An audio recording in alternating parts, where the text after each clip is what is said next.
कोई माफी नहीं मांगने वाला, माफी वीर सावरकर हैं। अरे भाई देखिए, कांग्रेस गरीबों की, मजलूमों की पार्टी है भाई। इनके में तो हमारे मोदी जी और बीजेपी के तमाम नेता बुलबुल के पंख पे सवार होंगे और पूरे हिंदुस्तान का चक्कर काट लेंगे, और हमारे राहुल गांधी तो पैदल चल रहे हैं, धरती पे चल रहे हैं। परेशान हो गए। आज हर घंटे कम से कम 25 मजदूर आत्महत्या कर रहा है। यहाँ का नौजवान डिप्रेशन का शिकार हो रहा है। कैसा हिंदुस्तान बनाना चाहते हैं मोदी जी? बीजेपी और आरएसएस की चूल हिल गई है, नींदें हराम हो गई हैं। इसलिए वेस्ट बंगाल में दंगे फसाद पे उतारू हो गई है। हिंदू मुस्लिम का इनको जब तक तड़का नहीं मिलेगा, बीजेपी का भला नहीं होने जा रहा। चाहे वो ज्ञानवापी मस्जिद पर न्यायालय को अपने पक्ष में करके, आज मैं आपको बता देता हूँ, हिंदुस्तान की, भारत की जितनी भी संवैधानिक संस्था है, चाहे वो न्यायपालिका हो या चुनाव आयोग हो या सीबीआई हो, ईडी हो, इनकम टैक्स हो, सब पे आरएसएस का एक छत्र कब्जा हो गया है। और वो जो आरएसएस वाले और जो बीजेपी सरकार चाहती है वही होता है। आप खुद बता दीजिए कि आज उत्तर प्रदेश में कहने को हिंदुओं की सरकार है, एक सनातन धर्म की जो महिला और उसकी बेटी के साथ जिस तरह से नोएडा पुलिस ने, जेंट्स पुलिस ने उनके साथ अभद्रता की है, वो शर्मसार कर देने वाली है। आरएसएस को या बीजेपी वालों को न ब्राह्मणों से कुछ लेना देना है, न दलितों से कुछ लेना देना है, न मुसलमानों से कुछ लेना देना है। इनको लड़ा करके, दंगे फसाद करा करके और चुनाव आयोग के मिली भगत से सत्ता हासिल करना इनका एकमात्र लक्ष्य है। आज आप देख रहे हैं हिंदुस्तान में बेरोजगारी, महंगाई अपने उच्च स्तर पर पहुंच गई है। इनके जो माननीय प्रधानमंत्री और अमित शाह के दो जो धन पशु हैं, चाहे वो मुकेश अंबानी हो या गौतम अडानी हो, इनका दिन प्रतिदिन धन बढ़ता जा रहा है, लेकिन भारत की जनता कंगाल होती जा रही है। भारत के जितने बैंक हैं कंगाल होते जा रहे हैं। इसी को बचाने के लिए, भारत गृह युद्ध की आग में न झुलसे, इसी को बचाने के लिए राहुल गांधी ने भारत जोड़ो यात्रा की शुरुआत की है। कहे हिंदुस्तान की नौजवानों, ऐ भारतीय नागरिकों, अपने आप को संभाल लो। ये सरकार अंग्रेजों की चाटुकार रही है, स्वतंत्रता आंदोलन का विरोधी रही है। अभी सनातन धर्म के धर्मगुरु जगत गुरु शंकराचार्य, स्वतंत्रता संग्राम सेनानी स्वरूपानंद सरस्वती का निधन हुआ है, लेकिन ये बेरहम कहने की हिंदुओं की सरकार कहती है अपने आप को, सनातन धर्म की सरकार कहती है, लेकिन इन बेरहमों ने शोक भी प्रकट नहीं किया। तो हिंदुस्तान के सनातन धर्म को मानने वाले लोगों को चुल्लू भर पानी में नाक रगड़ के मर जाना चाहिए। जब हमारे देश की महिलाएं नहीं सुरक्षित है, हमारी देश की बेटियां नहीं सुरक्षित है, हमारे देश का नौजवान नहीं सुरक्षित है, हमारे देश के किसान भाई नहीं सुरक्षित है, इस देश में सुरक्षा है क्या? भारत की सीमाएं असुरक्षित है। चाइना बार बार हिंदुस्तान की सीमा का अतिक्रमण कर रहा है, लेकिन हमारे वहाँ का जो देश का, भारत का प्रधानमंत्री घुटने टेक दिया है, किंग कर्तव्य विमूढ़ हो गया है, कायरो की तरह से दुबक गया है। मैं आपको ये बताना चाहता हूँ कि हमको डर पाकिस्तान से नहीं है, हमको डर चाइना से नहीं है, उससे हमारी सेना निपट लेगी, लेकिन हमको डर अगर किसी से है तो आरएसएस जैसे आतताई आतंकवादी नक्सली संगठन से है, बीजेपी के अंधभक्तों से है, बीजेपी के जाहिलों से है। और इस देश का, आप ऐसे कैसे बोल सकते हो? गलत शब्द का प्रयोग। मैं गलत शब्द का प्रयोग नहीं कर रहा हूँ। मोरनी जब बच्चा पैदा, जब मोर रोता है तो मोरनी गर्भवती होती है, और हमारे देश के माननीय प्रधानमंत्री जब रोते हैं, आंसू चटकारा लेकर के गिराते हैं, तो इस देश में अंधभक्त पैदा होते हैं। अंधभक्त और पागल में कोई विशेष अंतर नहीं है, दोनों पागल हैं। मैं आपको बता दूं, आप बताइए, आप बंगाल का कल की सीनरी देख लीजिए, पुलिस वालों पे हमले हो रहे हैं, पुलिस की गाड़ियां जलाई जा रही हैं। आप वो देख लीजिए, नोएडा प्रकरण देख लीजिए, राजनाथ सिंह के संपर्की वहाँ का पुलिस कमिश्नर क्षत्रिय है, इसलिए नहूस से हटाया गया। एक त्यागी था, लंगड़ा त्यागी, जिसने वहाँ की एक महिला को अपमानित किया, जेल गया। आज उसे बीजेपी जो है पूरा पोछा ओछा लगा करके उसको शुद्ध, बीजेपी में बलात्कारी चले जाए उस मशीन में एकदम धूल धाल करके पवित्र हो जाता है, आतंकवादी चला जाए उसमें जाहिल चले जाएं, ये सब उसी श्रेणी में आते हैं। जब कांग्रेस पे अपनी पार्टी ही नहीं बच रही है, पार्टी को जोड़ने की जरूरत है पहले, या भारत जोड़ो यात्रा की? मैं आपको बता रहा हूँ कि पार्टी में जो मौकापरस्त होते हैं, मौसम विज्ञानी होते हैं, वो किसी दल के सगे नहीं होते हैं, वो आते हैं और जाते हैं।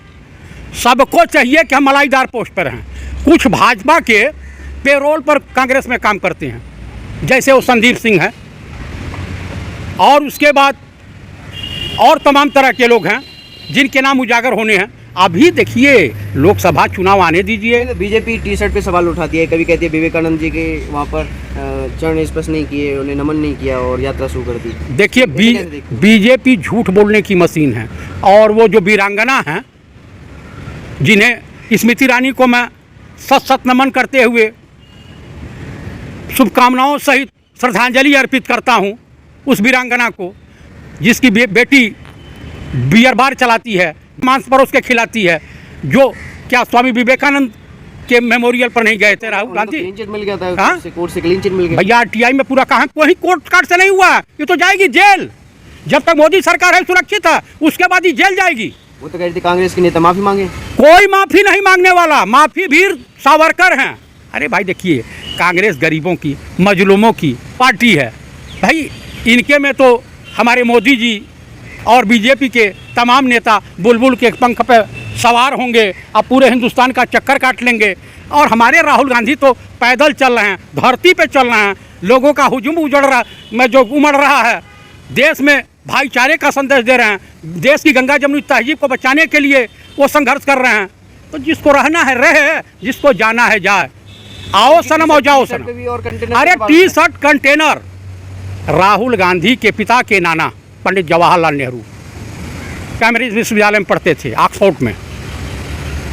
चारों गेट पे उनके गाड़ियाँ खड़ी रहती थी। वो तो पुराने रईस हैं। उन्होंने तो हिंदुस्तान के लिए, उनके पिताजी ने, पंडित मोतीलाल नेहरू ने, पंडित जवाहरलाल नेहरू ने, स्वर्गीय श्रीमती इंदिरा गांधी ने, इन्होंने त्याग किया है।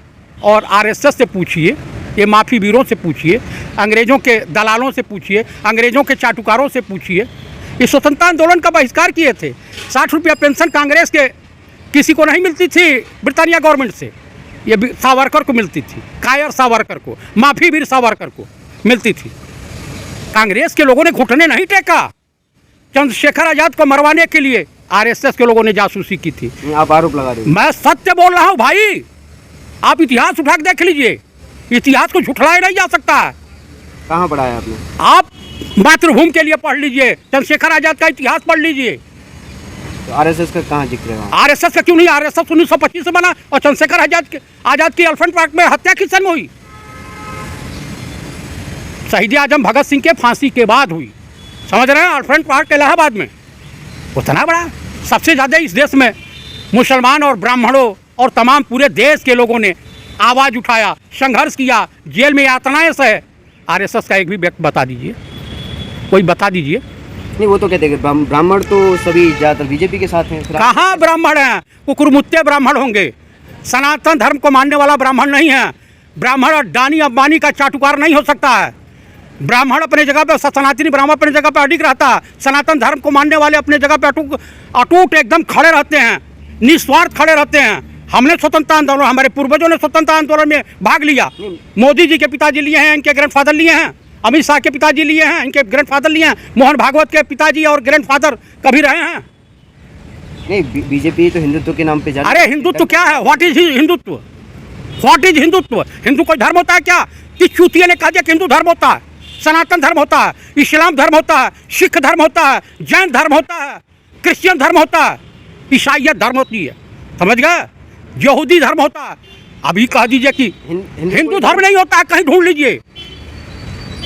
हिंदुस्तान में सुनिए, हिंदुस्तान में रहने वाले, भारत में रहने वाले, आर्यावर्त में रहने वाले, इंडिया में रहने वाले सब भारतीय नागरिक हैं, इंडियन हैं।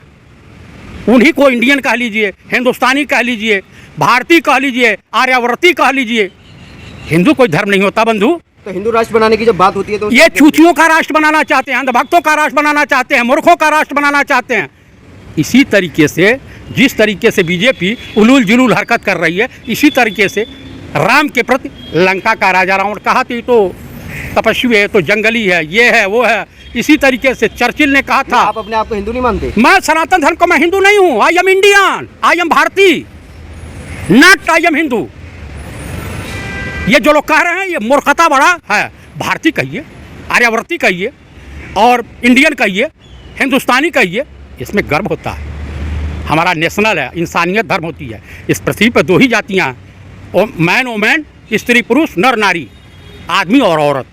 उसके अलावा कोई जात नहीं होती है। तो क्या लग रहा है कि जिस तरह से भारत जोड़ो यात्रा भाई साहब 2024 में क्या इसका असर दिखेगा? इसका असर तो भयावह दिखेगा कि बीजेपी पे खेमे में चले जाइए और किसी नेता से बात कर लीजिए, ये लोग पागल हो गए हैं। भीड़ देख करके ये एकदम आतंकित हो गए हैं कि हमारी सत्ता 2024 में नहीं आ रही है। आपको मैं बता रहा हूँ कि जो 80 का ख्वाब देख रहे हैं उत्तर प्रदेश से, बिहार में तो 0/0 रहेंगे, महाराष्ट्र में 0/0 रहेंगे, कर्नाटक में 0/0 रहेंगे। 25 सीट उन्होंने राजस्थान में जीता है, 25 नहीं जीत पाएंगे। मध्य प्रदेश और छत्तीसगढ़ में भी इनकी दुकानदारी साफ है। पंजाब में इनके पास कुछ है ही नहीं। हिमाचल भी इनके हाथ से जा रहा है। गुजरात में 26 की 26 सीटें नहीं जीत पा रहे हैं। 8-10 सीटें जीतेंगे और बाकी गंवा देंगे। भैया 100-150 सीटें कम हो जाएंगी, इनको समर्थन कौन देगा जी? कोई बड़ा दल है? जेडीयू इनके साथ नहीं है, अकाली दल इनके साथ नहीं है, शिवसेना इनके साथ नहीं है। सबके पीठ में तो खंजर घोपा है बीजेपी वालों ने। हमेशा जी चाणक्य माने जाते हैं। अरे चाणक्य हर गणित बिगाड़ देते हैं जो आप सुन लीजिए, हर टकला आदमी चाणक्य नहीं हो सकता। ये ब्राह्मण वो चाणक्य होता है कि जंगल से रोड से पकड़ के एक व्यक्ति को, चंद्रगुप्त मौर्य को, हिंदुस्तान का बादशाह बना दिया था। ऐसे चाणक्य फाड़क गांव-गांव मिलते हैं। ऐसे चाणक्य बहुत देखा है मैंने। चाणक्य काहे राहुल गांधी से बौखलाए पड़े हैं। इतने ग्राम दूध 40 ग्राम बढ़ रहा डेयरी खुलने से। अरे भैया हम तो लीटर में सुने थे, ये बयान है मेरा नहीं है। आप पागलपना और झूठ का देख ली है स्मृति ईरानी को, तो इससे कोई फर्क नहीं रहा। हिंदुस्तान की जनता, भारतीय नागरिक इतना ज़्यादा परेशान हो गए, आज हर घंटे कम से कम 25 मजदूर आत्महत्या कर रहा है। यहाँ का नौजवान डिप्रेशन का शिकार हो रहा है। कैसा हिंदुस्तान बनाना चाहते हैं मोदी जी? कैसा हिंदुस्तान बनाना चाहते हैं आरएसएस प्रमुख नकली ब्राह्मण मोहन भागवत? कैसा बनाना चाहते हैं? ये नकली क्यों बोल रहे हो? वो ब्राह्मण है ही नहीं, उसके पूर्वज ब्राह्मण नहीं थे, यहूदी है वो। उसके पूर्वज यहूदी तो नकली ब्राह्मण है, वो तो जबरदस्ती का ब्राह्मण बना है। कहीं ब्राह्मण नहीं है। नितिन गडकरी ब्राह्मण है, बाल गंगाधर तिलक ब्राह्मण थे, पेशवा बाजीराव द्वितीय बाजीराव ब्राह्मण थे। ये तो ब्राह्मण नहीं है। आपको मोदी जी से इतनी नफरत? मुझे कोई नफरत नहीं है। ये अपना कर्म सुधार लें। हिंदुस्तान पर अगर ये एहसान करना चाहते हैं, हिंदुस्तान को बचाना चाहते हैं, तो मैं हाथ जोड़ करके आपके चैनल के मार्फत ये मैं कहना चाहता हूँ कि मोदी जी अपने पद से इस्तीफा दे करके गुजरात वापस चले जाइए। हिंदुस्तान की इज्जत आबरू का ध्यान रखिए। हिंदुस्तान को सीरिया, श्रीलंका बनाने की कोशिश मत करें। हिंदुस्तान को जलाओ नहीं। मोदी जी के सामने ऑप्शन क्या है आपके पास? कौन उनको, मतलब उनके सामने ऐसा चेहरा है? ये 2024 का चुनाव जनता इस देश की फैसला करेगी कि कौन इस देश का सिरमौर होगा, कौन इस देश का प्रधानमंत्री होगा। हिंदुस्तान की, हाँ, बदलाव होगा, 101% होगा।